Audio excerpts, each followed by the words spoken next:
There are some faces you can't forget, not because they loved you, but because they reminded you of what you once lost. That winter in Wyoming still sits heavy in my bones. The wind had been howling through the gaps in my fence, and the snow fell sideways, mean and endless. My cabin was the only light for miles, a small glow against the hunger of the plains. That morning, I was pouring coffee when I saw them, two shapes on the ridge, stumbling through the drift. A woman and a boy, no older than 13. They looked like ghosts that hadn't learned they were dead yet. When they reached the porch, she knocked once, soft as apology. Her eyes were gray, the kind that once might have been bright. Her lips cracked as she spoke. "We haven't eaten in 3 days. Please, sir, I'll clean your cabin for food." I remember how my throat tightened. Out here, every loaf of bread feels like gold. Every act of mercy has a price. So I told her what the wind had already said. There's nothing to spare.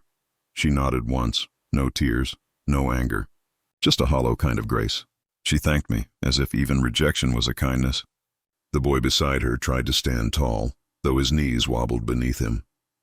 And then they turned, disappearing into the storm that waited like a grave. I watched until they vanished. The wind slammed the door for me, and for a long time I just stood there staring at it. I tried to sip my coffee, but it tasted like guilt. That night, the wind had a voice. It whispered the same way Mary used to pray before she died, soft and stubborn. I rolled over in bed, but I couldn't shake the sound. I kept seeing that boy's blue lips, that woman's trembling hands. By dawn, I'd had enough.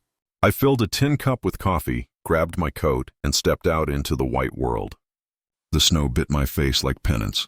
When I found them, they weren't far, huddled under a dead cottonwood. The boy was shaking, his small hands pressed to his chest. She was awake, barely, her breath shallow, her hair crusted with frost. I didn't say much. I just dropped my coat over them. "Get up," I muttered. "You'll freeze before you find another kind fool."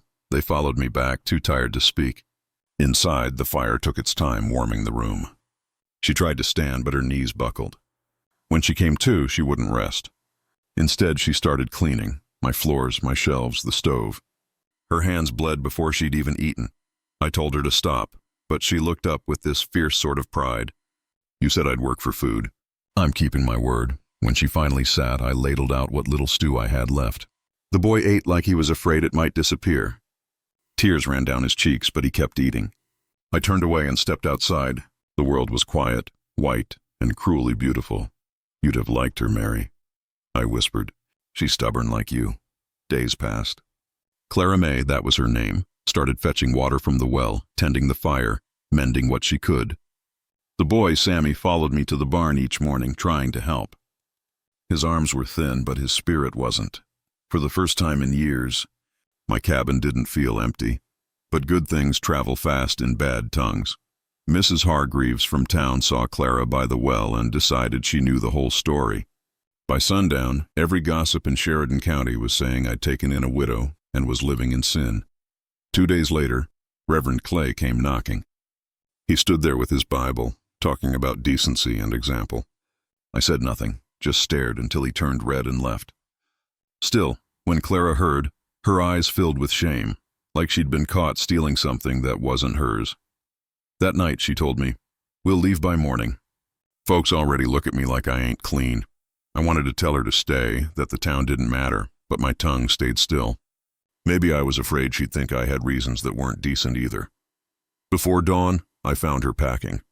I stopped her, holding out a small loaf of bread, some jerky, and a shawl that once belonged to Mary. "You'll need this more than I will," I said.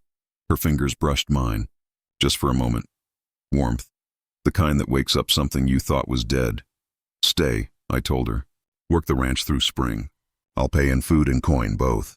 You can move on after harvest if you still want." She looked at the boy sleeping by the fire, his face peaceful for the first time in weeks. She nodded once. From then on, the rhythm of life changed. Clara fed the chickens. Sammy learned to whittle wood.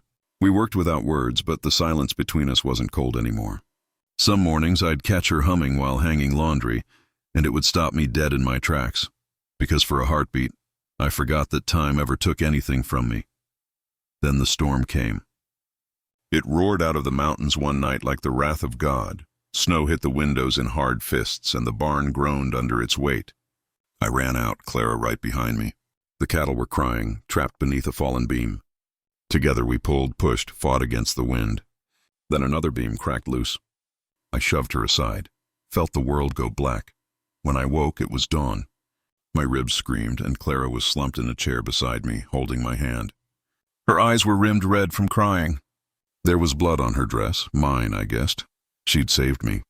I couldn't remember how, only that she hadn't left my side. Outside, the world was white and still, but something inside me had changed. Maybe it was gratitude. Maybe it was something deeper. She wasn't just a stranger anymore. She was proof that mercy still had a place in the world.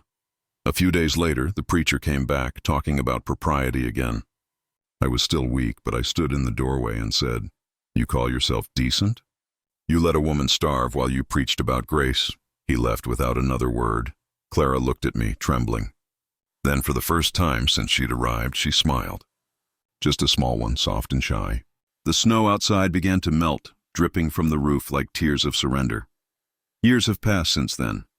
The land has turned green again. Sammy grew into a man with a laugh that carries across the fields. Clara never did leave after that spring. She stayed, maybe out of gratitude, maybe out of love. We never needed to name it. Sometimes I sit on the porch with my coffee, watching her hang laundry in the sun. The wind carries the smell of bread baking. The same wind that once carried her voice, begging. Sometimes mercy don't sound like poetry. Sometimes it sounds like a woman asking for scraps, and a fool too proud to say yes the first time. I've learned that hunger isn't just of the body. Folks starve for kindness too, for a place to rest their hands without judgment. If you ever find yourself too proud to help another, remember this. Grace ain't something you preach. It's something you do when no one's watching. And sometimes, if you're lucky, it saves you more than the one you save.